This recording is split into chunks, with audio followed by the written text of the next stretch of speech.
Bien, recientemente hice especie de un editorial, un comentario que colgamos en las redes sociales y lo enviamos masivamente a los grupos de WhatsApp. Estaba hablando sobre la situación del Hospital Salvador B. Gautier y hablaba de la formación de los recursos humanos, es decir, de la gran cantidad de médicos especialistas que concentró prácticamente la élite de la medicina en algún momento en la República Dominicana. Y eso me permitió hacer un descubrimiento, conocer por una llamada que me hizo el doctor José Manuel Checo, quien fue director del Hospital Salvador B. Gautier, y entonces ahí me dijo que debía conocer a un neurocirujano que había estado en ese hospital y que incluso había estudiado neurocirugía, obviamente fuera del país, que se había especializado en México. Estamos hablando de una persona que no tiene gran renombre porque no es una persona de los medios. Sin embargo, los médicos, seguro, muy seguro estoy de que ellos inmediatamente van a identificar esa gran figura que se ha dedicado no solo a la práctica de la medicina de manera muy social, con un impacto muy grande en la sociedad, entre sus pacientes, entre los sectores más desposeídos, sino que también la labor que ha realizado desde el punto de vista de los aportes a la docencia han sido inconmensurables. Nos estamos refiriendo al doctor Alfredo Fernández Guerra. Alfredo Fernández Guerra está en el Centro de Ginecología y Obstetricia. Ahí tiene su consultorio y bueno, desde ahí sigue haciendo grandes aportes a la medicina a favor de la República Dominicana. Doctor, después de esta presentación me gustaría que empecemos por el principio. Y el principio es los momentos más remotos de su vida, digamos, cuando empezó a formarse. Tengo entendido que usted es egresado de La Salle. No, de los salesianos. De los salesianos es. Colegio Don Bosco. El Colegio Don Bosco. ¿Y ahí qué estudió? Bueno, ahí hice, primero tuve en María Auxiliadora, parece raro, pero el kinder no se daba en el Don Bosco, se daba en María Auxiliadora. Hice el kinder en María Auxiliadora y crucé al frente, que están frente a frente los colegios, y comencé el primero de primaria y hasta el cuarto de bachillerato, ininterrumpidamente. Me habló de un sacerdote ahí, sí, que era una referencia que usted tenía. Sí, ahí habían varios, pero el padre Julio Soto, ya fallecido, Dios lo tenga en su gloria, el padre Víctor Miranda, cubano, ya fallecido, el padre Jesús Pérez, todavía vive y funciona perfectamente bien, da su misa y su clase allá en Jarabacoa, en el colegio de allá salesiano, y el padre Guzmán, Johnny Guzmán, fueron mis... Sí. Y me hablaba de que su mamá es prácticamente su mentora. Mentor y guía. Mentor y guía. Hay dos instituciones. ¿Cómo se llama? Se llamaba, falleció. Ah, ella falleció. Sí. Ya. Hay dos instituciones a quien yo le debo lo que soy hoy en día, que es mi madre, Olga Guerra, de Fernández, y los salesianos. A esas dos instituciones yo le debo lo que soy. Y lo digo a boca llena. Ay, qué bien. Entonces, bueno, ¿cuándo usted se gradúa de medicina? ¿Fue en cuál de las universidades? ¿La Autónoma? En la Universidad Autónoma de Santo Domingo. ¿Y en qué año se graduó usted? En el 1976. Digamos, de médico general. De médico general. Sí, en 1976. Entonces, ¿cuándo usted pasa al Hospital Salvador B. Gautier? O sea, ¿hizo la residencia en el Gautier? Hice la residencia en el Gautier, al lado del doctor Ney Arias Lora, que fue mi gran profesor.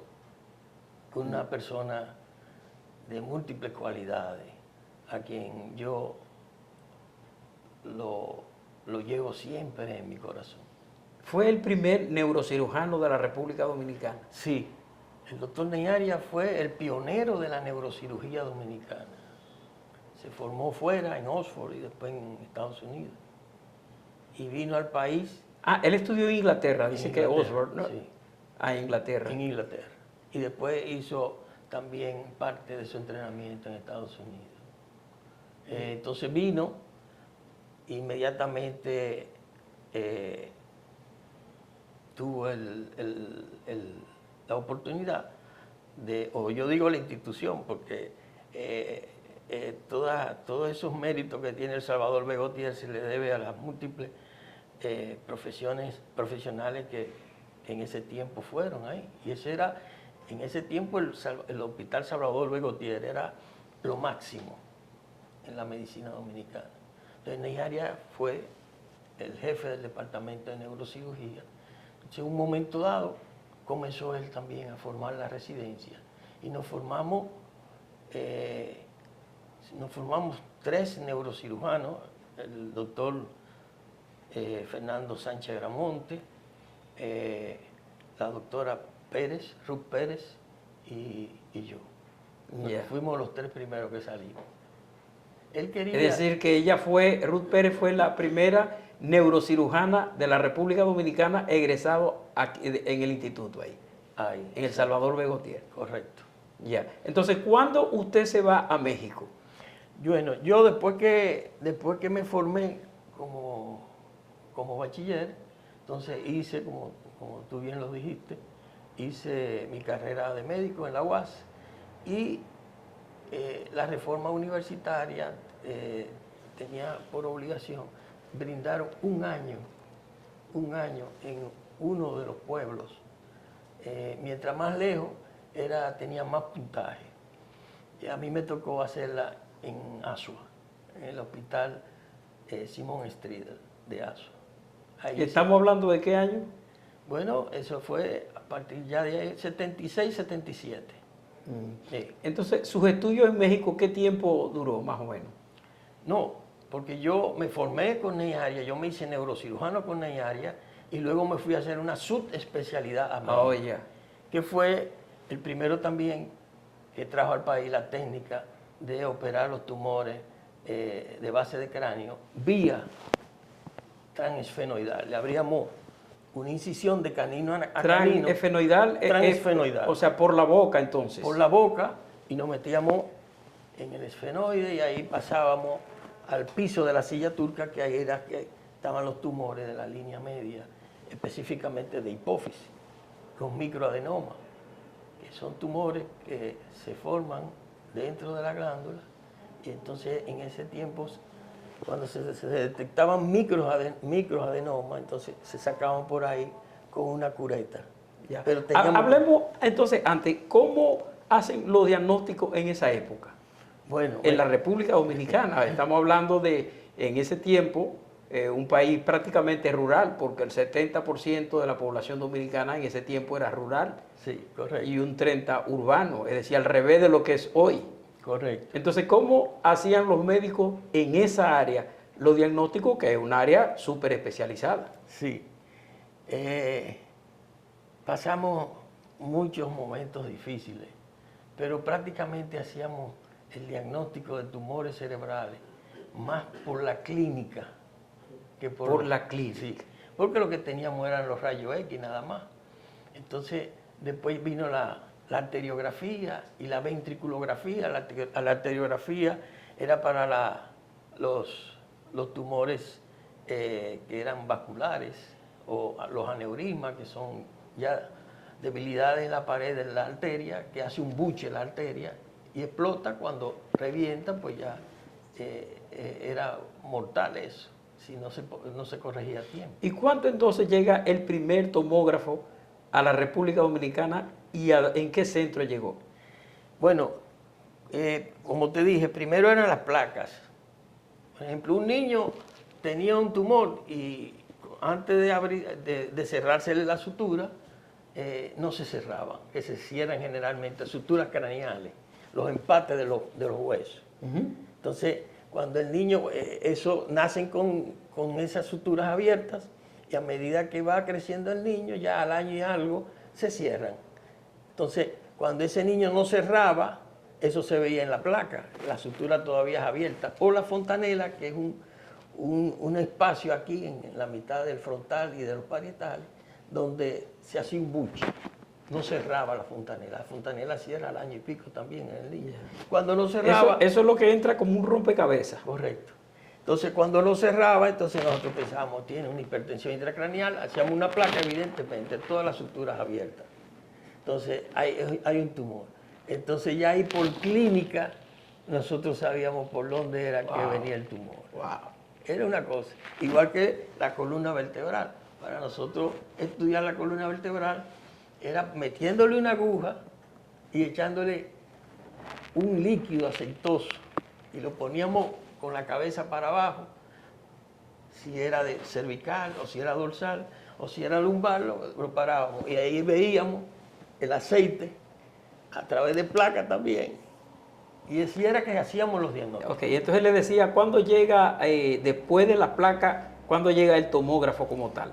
Bueno, el tomógrafo, después viene la arteriografía, que es para los aneurismas y lesiones vasculares. Y por fin, aquí había un solo tomógrafo, que era el tomógrafo privado.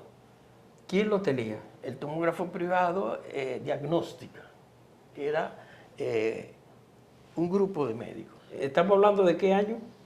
Eso, yo todavía no me había graduado de neurocirujano, yo me gradué en el 84. O sea, estamos hablando entre el 76 y el 84. Casi 40 años. Sí, correcto. Sí. Bueno, y entonces, ¿cuándo pasa el tomógrafo al sector público? ¿Cuándo? Que ahí es que tiene un impacto, por supuesto, para la población más desposeída. Sí, entonces ese tomógrafo privado era el único que había en el país. Y entonces Ney Arias, cuando él fue varias veces secretario de Salud Pública, pero la primera vez que fue, lo primero que hizo fue poner el tomógrafo público en el Hospital Darío Contreras. Y entonces me dice a mí, Fernández, yo quiero que tú te vayas a encargar. E hizo la unidad de neurotrauma del Darío Contreras, ahí mismo. También. También. Oh, pero Ney Arias era... No, ese hombre tenía una visión. Y la idea de él era sembrar todo el país de neurocirujanos y de neurotraumatólogos. Por cierto, ¿cuántos neurocirujanos tiene la República Dominicana? Un estimado. No deben ser muchos, ¿verdad que no? No, todavía no, porque es una profesión muy difícil. Antes se decía, no, que era un círculo cerrado. No, ya en todos los países se forman neurocirujanos. ¿Cuántos años son? A nosotros nos tocó más de 5 años. Wow. Sí, la especialidad. Entonces le decía como cuántos cirujanos más o menos, porque si lo comparamos, digamos, con los pediatras, con los clínicos, sí. Imagínese usted. Son los menos profesionales del país. Pero le quiero decir, bueno, los menos profesionales, los neurocirujanos. Sí, los neurocirujanos. Sí. Estamos porque menos hay en número. ¿Como cuánto más o menos? Bueno, antes nada más había uno solo en Santiago, y en Santiago debía haber como algunos 8 o 10. Pero mire, estamos hablando de un número súper reducido todavía para la segunda ciudad del país. Y ya en las principales provincias hay neurocirujanos, que la idea de Ney Arias era que hasta en los campos más o menos poblados hubiera Bueno, ese hospital de neurotraumatológico ahí en la autopista, llegando ya a La Vega, dice Juan Bosch. Sí, ha resuelto muchos problemas porque ahí se moría mucha gente de trauma craneal. Sí, incluso, doctor, perdone, está puesto en un lugar, fue construido en un lugar muy estratégico. Correcto. Pensando en los accidentes de la pista Duarte. Correcto. Antes de llegar a La Vega y obviamente después de La Vega. Entonces, el nombre del doctor Ney Arias al hospital especializado que está en la parte oriental de la ciudad fue muy atinado haberle puesto ese nombre. Claro, se lo merecía y algo más. Ney Arias fue el pionero de la neurocirugía y amaba su país, lo amaba. Individuo correcto, disciplinado, fuera de serie era ese hombre. Qué bueno. Fuera de serie. Qué bien. Bueno, hablemos un poquito más de la neurocirugía yéndonos por acá ahora. ¿Cómo usted define el cerebro? Bueno, el cerebro es la computadora del ser humano. Ahí tiene dos hemisferios, derecho e izquierdo, y un tallo, que se llama tallo cerebral, que es el eje donde suben y bajan todas las emociones, las acciones motoras, sensitivas, todo sube y baja por ahí. Todo tiene su organización en ese color. ¿Cuántas neuronas lo componen? Bueno, se hablaba de 13.000 millones de neuronas antes, se hablaba. Ahora, con toda esta técnica que hay de coloración y de todo, pues yo supongo que ya se habrá cuantificado mejor. Pero Y la diferencia entre el cerebro y el cerebelo, que hacen frontera, ¿verdad? Están muy pegados. bueno, Porque el cerebelo está atrás, Sí. por la parte del occipital, ¿verdad? sí, en la parte posterior de la cavidad craneal, ahí está. Y es Como ves, yo soy R1. Sí. Es un cerebrito pequeño el cerebro. Un cerebrito. Y que tiene que ver con la coordinación de los movimientos y el equilibrio. ¿Sí me entiendes? Entonces está separado de los dos hemisferios cerebrales que vienen aquí en la parte anteromedial, posterior, y son dos hemisferios, derecho e izquierdo. Y entonces eso llena ya la electricidad y toda la cablería que va a las diferentes partes del organismo. Supongo que fue un momento muy impactante. Desde luego, todo es un proceso. Pero debió ser algo muy impactante en su vida cuando usted vio por primera vez el cerebro internamente. Sí, sí, porque no es lo mismo ver un cerebro en cadáver que verlo vivo en paciente. Y yo en la Universidad Autónoma de Santo Domingo, que di allá neuroanatomía, pues yo lo veía en los cadáveres.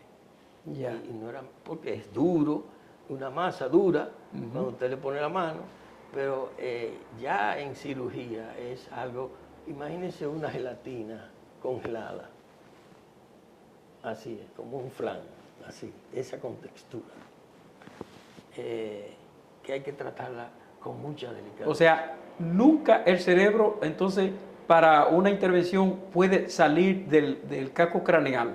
No, Nunca. El cerebro está alojado en ese estuche que es la cavidad craneal, pero a la vez está envuelto en tres membranas. ¿Qué son las meninges? Las meninges. Una externa, una medial y otra interna. Entonces, cuando usted abre esas membranas, esas tres membranas para abordar el cerebro por X condiciones quirúrgicas, entonces usted tiene que saber cómo va a hacerlo, en qué sitio, por qué sitio lo va a abordar, que no afecte una zona noble y que no tenga el cerebro hipertensión intracraneal. Por cierto, a propósito de la meninge, ¿por qué entonces es más frecuente la meningitis en los niños? Bueno, la meningitis en los niños generalmente hay meningitis virales, bacteriana, tuberculosa, dependiendo. Cuando es casi en los niños viene por una infección por el oído, o por una muelita que tiene mala, infectada, o por una sinusitis. Esa entra rápido en los niños y inflama las meninges y es lo que se llama meningitis. Esa meningitis, si no se trata a tiempo, puede el microbio, la bacteria, el virus, el bacilo, puede entrar a la cavidad, a la masa cerebral y hacer un absceso. Entonces ese absceso se llama de pus y actúa como una masa comprimiendo. Si tú no evacuas rápido esa pus, pues el muchacho muere, el paciente. O igual, si es un coágulo por una arteria, que son lo que las arterias cuando se rompen hacen coágulos más rápido porque es arterial y se llena más rápido. Entonces, el paciente, si tú no le andas rápido y le evacuas y coagula la arteria que se rompió, se muere el paciente. Los que son por vena, la vena no tiene músculo en su composición Y entonces te da tiempo porque se va llenando gotica a gotica, no como la arteria. Ya. Entonces, volviendo un poquito atrás, su primera cirugía del cerebro, ¿cuándo fue? ¿La puede recordar? Sí, porque a partir del segundo año de neurocirugía ya te comienzan a dar alguna cirugía que tú puedes hacerla con la ayuda del residente mayor. Porque hay R1, R2 Sí. y R3. Entonces, En neurocirugía no llegan a más R, sí, R5. R5. Sí. Entonces el R que esté de servicio es el jefe de neurocirugía de ese día. Entonces, si te llega, por ejemplo, un hematoma, ya él está cansado de hacer muchísimo hematoma, el jefe.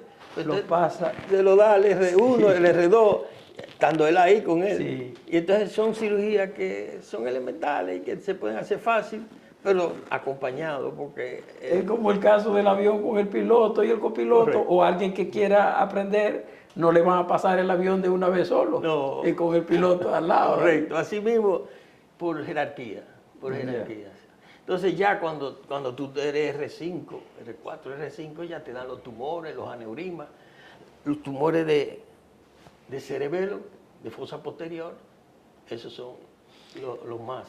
¿Qué tanto hemos avanzado ya a partir de todo eso que usted ha contado, tomando en cuenta que la tecnología ha revolucionado prácticamente todo? En el caso, bueno, ha revolucionado incluso la medicina de manera extraordinaria. Sí. Con decir, por ejemplo, que un diagnóstico uno lo puede mandar al médico por WhatsApp, el resultado de cualquier análisis o cualquier estudio, Sí. y de allá para acá puede venir ya las indicaciones. Correcto.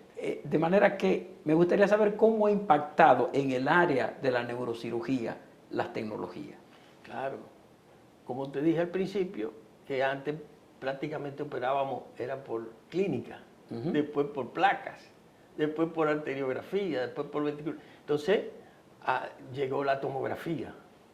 La tomografía fue una alegría tremenda para todas las especialidades, pero fundamentalmente para la neurocirugía. Porque ya inmediatamente tú tenías un tomógrafo en la mano, ya tú ubicabas la lesión y no tenías que irte por la clínica. ¿Tú me entiendes?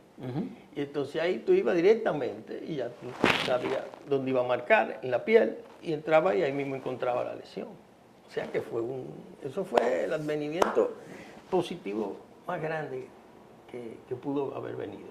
Ahora ya, al venir la resonancia magnética, ya eso es otro avance grande, porque se profundizan más y las lesiones se hacen más evidentes y te localizan ya lesiones pequeñitas. Ya. En el caso de la docencia, ¿ahí qué puede hablarnos con respecto a esto? O sea, sus aportes en la docencia. Bueno, ya cuando tú comienzas... Y se lo digo porque una persona a ese nivel, que yo particularmente considero, yo lo veo a usted como un científico. Gracias. No tanto, pero la verdad que debiéramos tener esa facilidad en el país de investigar, pero aquí las investigaciones son muy caras y casi siempre uno tiene que costearla uno mismo. Por ejemplo, para yo poderme graduar y tuve que hacer una tesis. La tesis, independientemente de que ahora soy neurocirujano, yo la hice de hepatocarcinoma, cáncer de hígado. Y comencé con 25 pacientes. Yo, las enzimas las mandamos a buscar a Alemania, la alfa-fetoproteína y la gamma-glutamil transpeptidasa, que todavía hoy en día sirven de diagnóstico. En esa época la mandamos a buscar y le hacíamos esas pruebas con esas enzimas que la mandan. De los 25 se nos murieron 12, tuvimos nada más que concluir 13 pacientes, porque se morían antes de concluir. Entonces, sí, yo creo que ¿Dio clase, por ejemplo, en el yo sector privado o en la UAS? No, yo di clase en UNIBE. UNIBE comenzó a dar las clases de anatomía, neuroanatomía, al aire libre en lo que hoy es el Instituto de la Diabetes, en Los Ríos. En Los Ríos. Ahí yo le daba clase con el cadáver a los pacientes. Después se mudó Unive a la Francia, al lado del Palacio de la Policía, está ahí todavía. Y yo seguí dando clases ahí de neuroanatomía y neurocirugía. Y usted sigue muy activo, por lo que veo, está en el Centro de Ginecología y Obstetricia, que es donde está su consultorio. Sí, aquí estoy ahí en ginecología y obstetricia, tengo ahí prácticamente casi 40 años. El primer consultorio fue al lado del Hospital Central de las Fuerzas Armadas, ahí por el Olímpico. Ahí estaba la clínica Albertino Roger, que era un señor médico que vino de Estados Unidos y se instaló ahí. Y ahí fue mi primer consultorio con mi esposa, que es endocrinóloga, la doctora Antonia Flores. Entonces, desde ahí me llamaron de aquí, de ginecología obstetricia, que necesitaban un neurocirujano. Y yo vine aquí y formé el departamento de neurocirugía. Ah, su esposa es médico también, dice que endocrino. Endocrinóloga. Ya, Sí. Y está también en ginecología y obstetricia. También está aquí. Ah, Sí. bueno, qué bien. Sí. ¿Y sus hijos? ¿Cuántos hijos tiene, doctor? Tengo 2 hijos. Pero se fueron por el área de la medicina. No, la odian. Tú me preguntarás por qué. Porque no está mucho tiempo con usted. Eso es una, y la otra es que cuando íbamos para la playa con toda la neverita y todos los trajes de baño. Lo llamaban a una emergencia. Me llamaban, que se usaba el Viper antes, no era el celular. Sí. Que tiene una emergencia en el Gautier, en el Darío Contreras. Apese todo el mundo que nadie va para la playa. Y eso se lo hice muchas veces. Ese es Julio Alfredo Fernández Flores y Claudia Fernández Flores, que son mis 2 únicos hijos, una hembra y un varón. Los dos profesionales. Qué bien. ¿En qué área? Excelente. El hijo mío estudió finanzas y la hembra estudió mercadeo. Ya. Usted hablaba de las emergencias. Sí. Así que 2 o 3 emergencias que le han resultado muy impactantes, que le ha tocado tratar, experiencias que lo hayan impactado en esa área. A ver. Una vez iba yo para el Darío Contreras, que yo generalmente estaba asignado allá, y me llegó un señor, yo creo que iba para el aeropuerto. Entonces él iba detrás de un carro público y el carro público chocó delante de él. Se le abrió el baúl y el gato de ese carro, el gato que era un gato, una torrecita con una basecita, con una palanquita, salió, le dio al hombre en la frente, el gato, lo llevaron al hospital Darío Contreras con todo el cerebro saliéndose como pasta de dientes. Para poderle ver la pupila, porque hay primero que verle la pupila, a ver si están dilatadas, si no están dilatadas, y de ahí tú tomas un criterio si ya está en fase, ya casi muriéndose. Entonces, me impedía el cerebro de tanto que brotó y salió por ahí. Wow. Eso fue uno de los que... Y el otro fue un joven que trajeron de fuera del interior del país a la emergencia, me tocó a mí con un machetazo que le habían dado. Lo llevaron al hospital en la cabeza, lo llevaron a un hospital por ahí y lo suturaron nada más. Entonces, tuvo varios días, 2 días o 3 días en su casa, y cuando llegó allá, cuando lo abrimos, eso era totalmente lleno de gusanos, saliendo. Eso me impactó mucho. Ya. Y entonces, ¿cómo vamos a matar? ¿Cómo vamos a matar todos estos gusanos? Y se me ocurrió coger éter, que antes se anestesiaba con éter a la reina, se le ponía un embudo ahí y se le echaba éter al paciente y se dormía, que a veces el éter le caía en los ojos y le daba una conjuntivitis. Y con éter, con una jeringuilla, pude yo matarle todos los gusanos y poder trabajar más cómodo. Pero eso no está en los libros, doctor. No. Y así de figuras grandes, aunque no diga su nombre, ¿le ha tocado algunas emergencias? Claro. Me tocó un político que en una actividad política en Monteplata. En una mecedora se fue para atrás. Y entonces fue a procurar un neurocirujano, no lo encontró. Y vino para acá.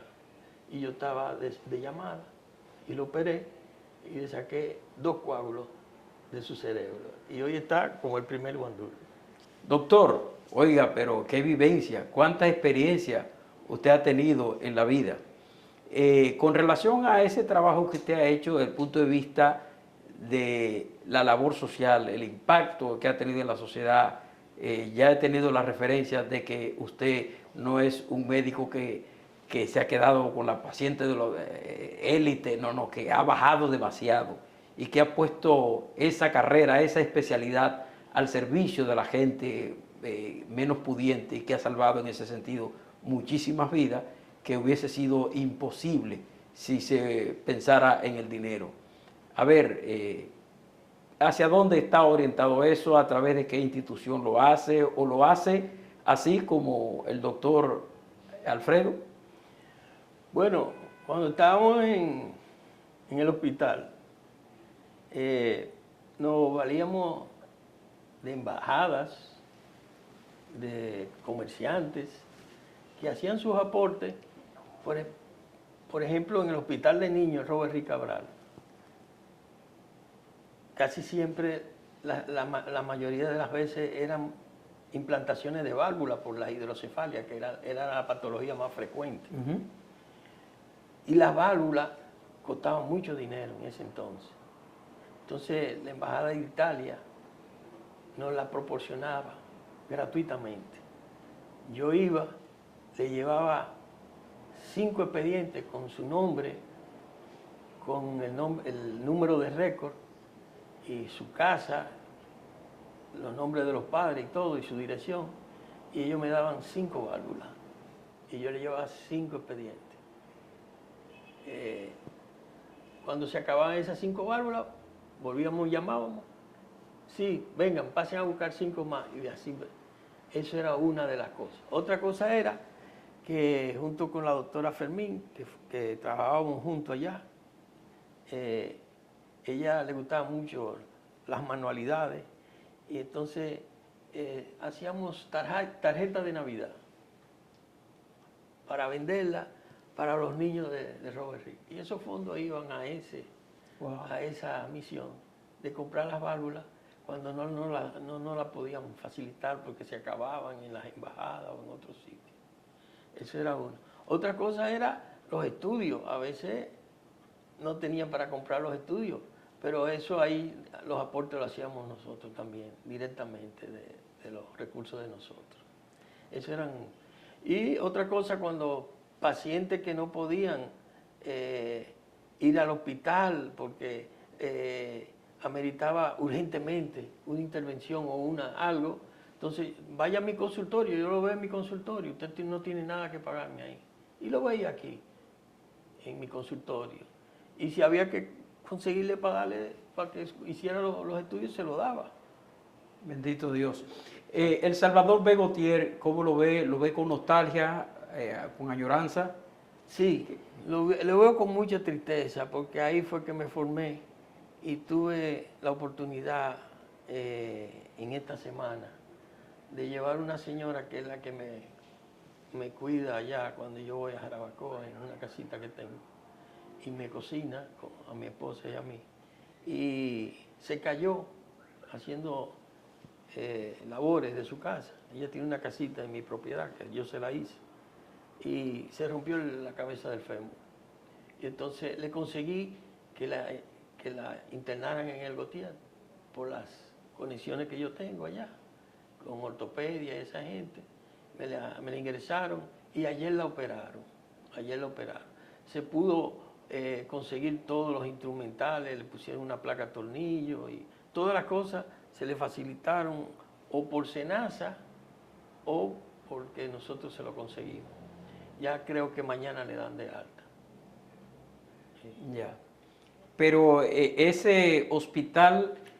Cuando fui a verla esa semana que anduve todo ese entorno, me dio mucha tristeza.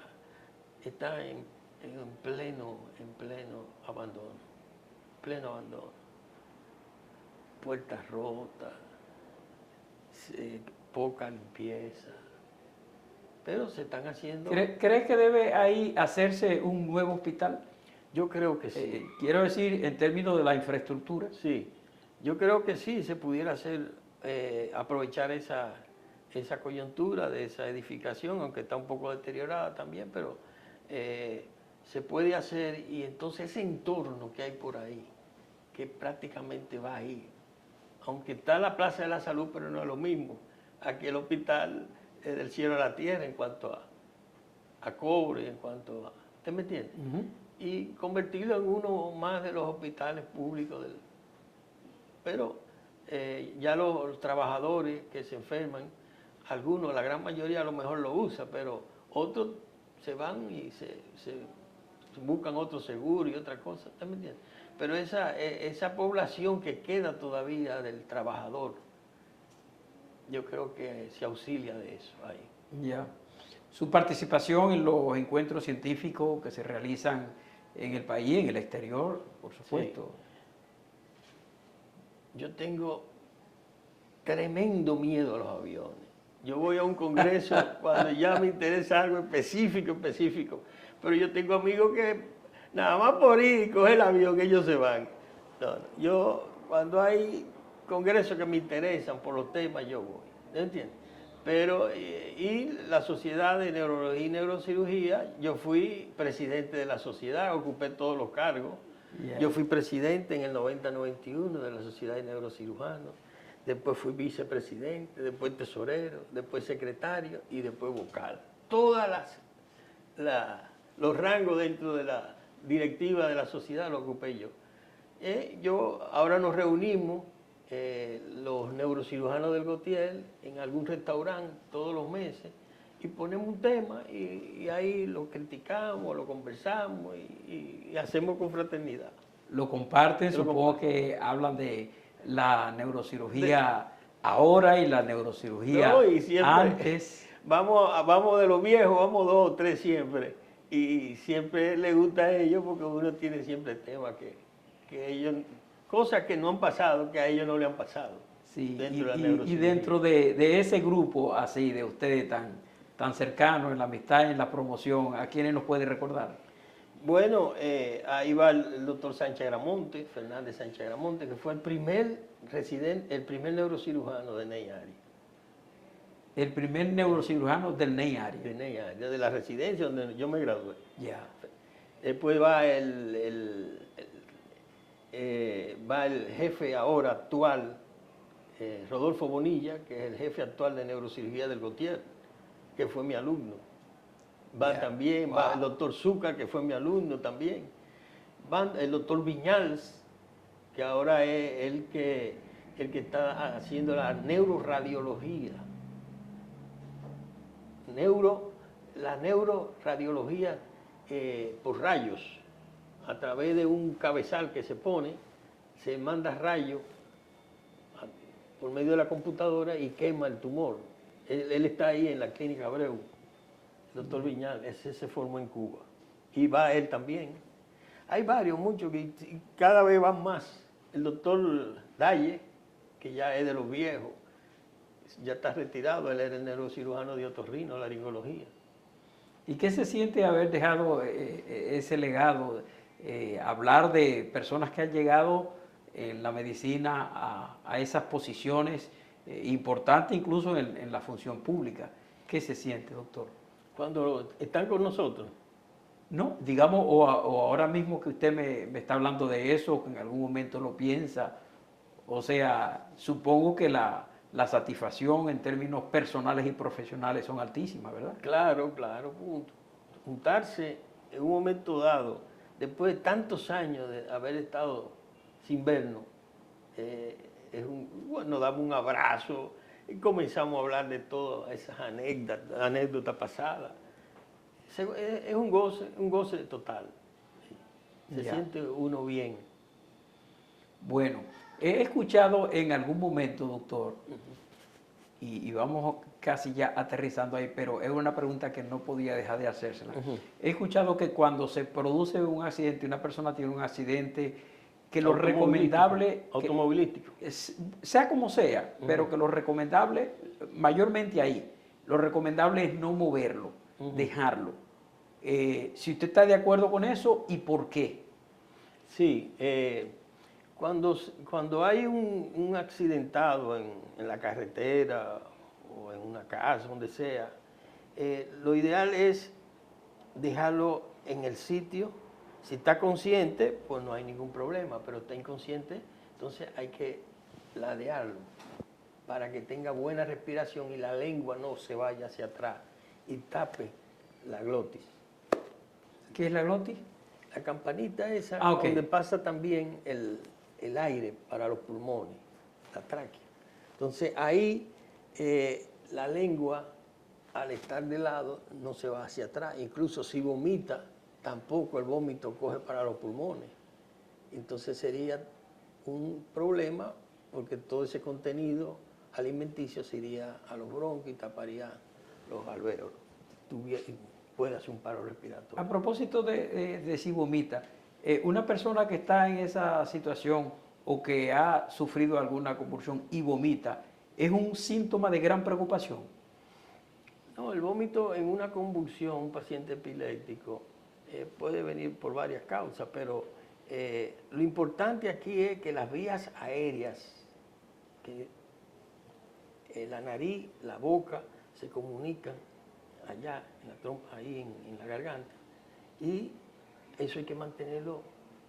Si pueden meterle lo que sea, porque generalmente tiende a cerrar la boca, entonces se muerde en la lengua también.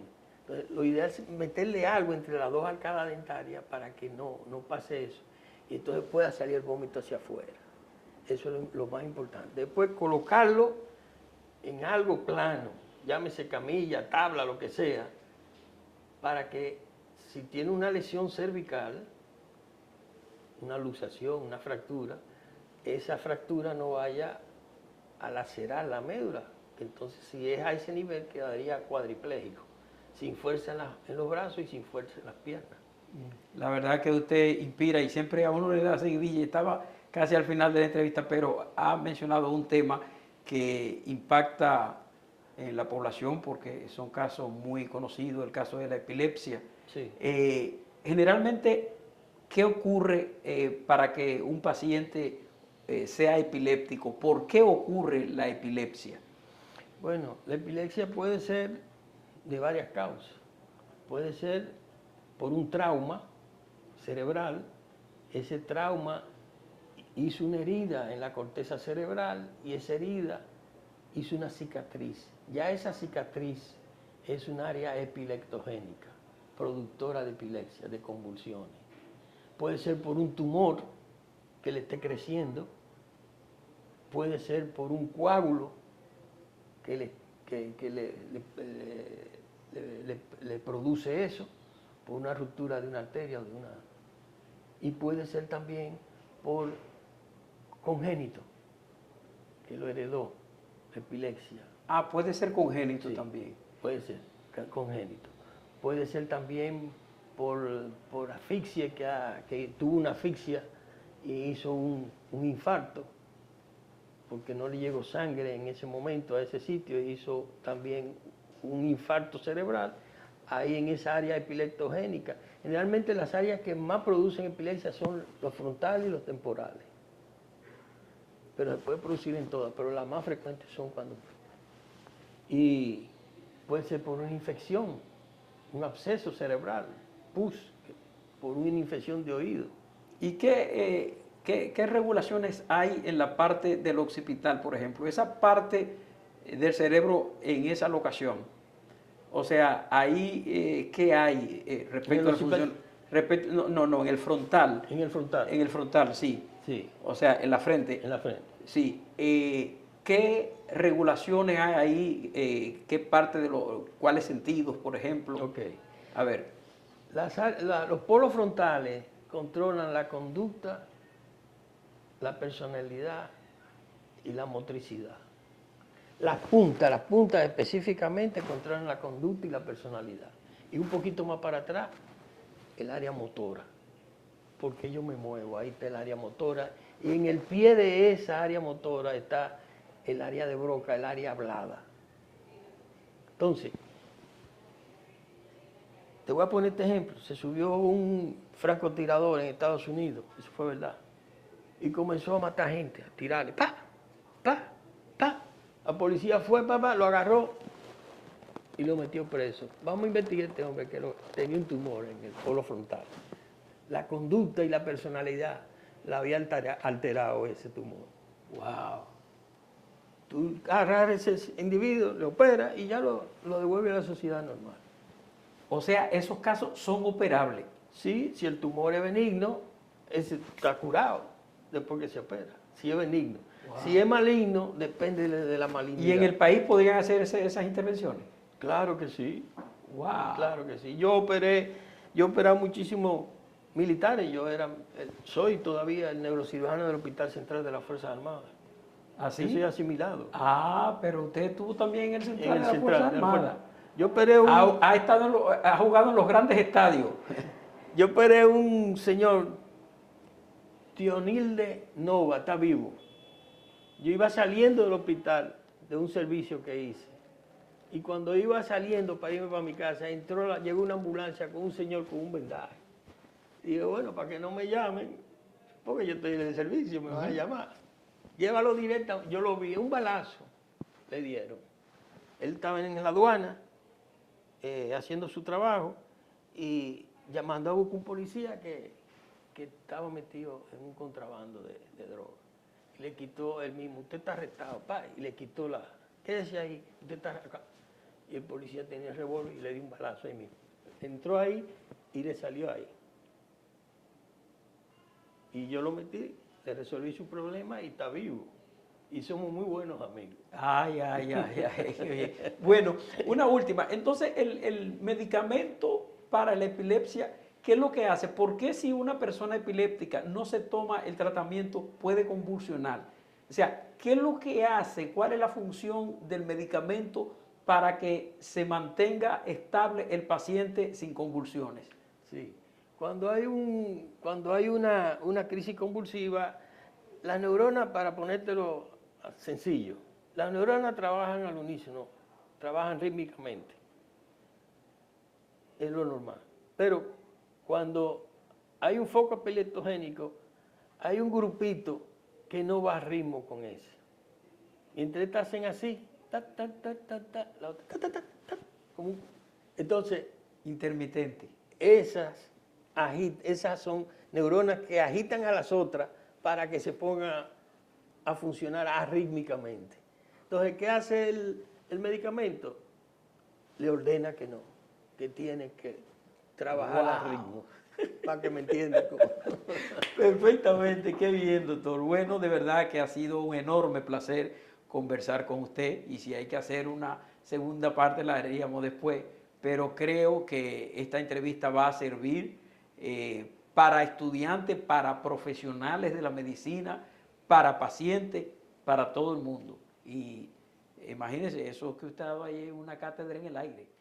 Tú sabes que el cerebro, así como en el corazón se hace un electrocardiograma, en el cerebro se hace un electroencefalograma. Electroencefalograma. Y te tira una gráfica. Sí, claro. Entonces tú ves la gráfica del electroencefalograma, pero en donde cuando hace la crisis te hace eso, como si fuera una alteración, te hacen el grabado. Ajá.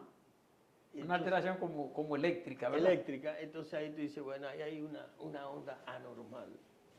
Ah, qué bien. Una onda epileptogénica. Bueno, doctor, de verdad, un enorme placer. El placer es mío. Que sí. Bueno, muchísimas gracias. Señores, han escuchado y han visto esta interesante entrevista con el doctor Alfredo Fernández Guerra, un científico, un neurocirujano que prestigia a la República Dominicana y a nuestra América Latina. Hasta luego.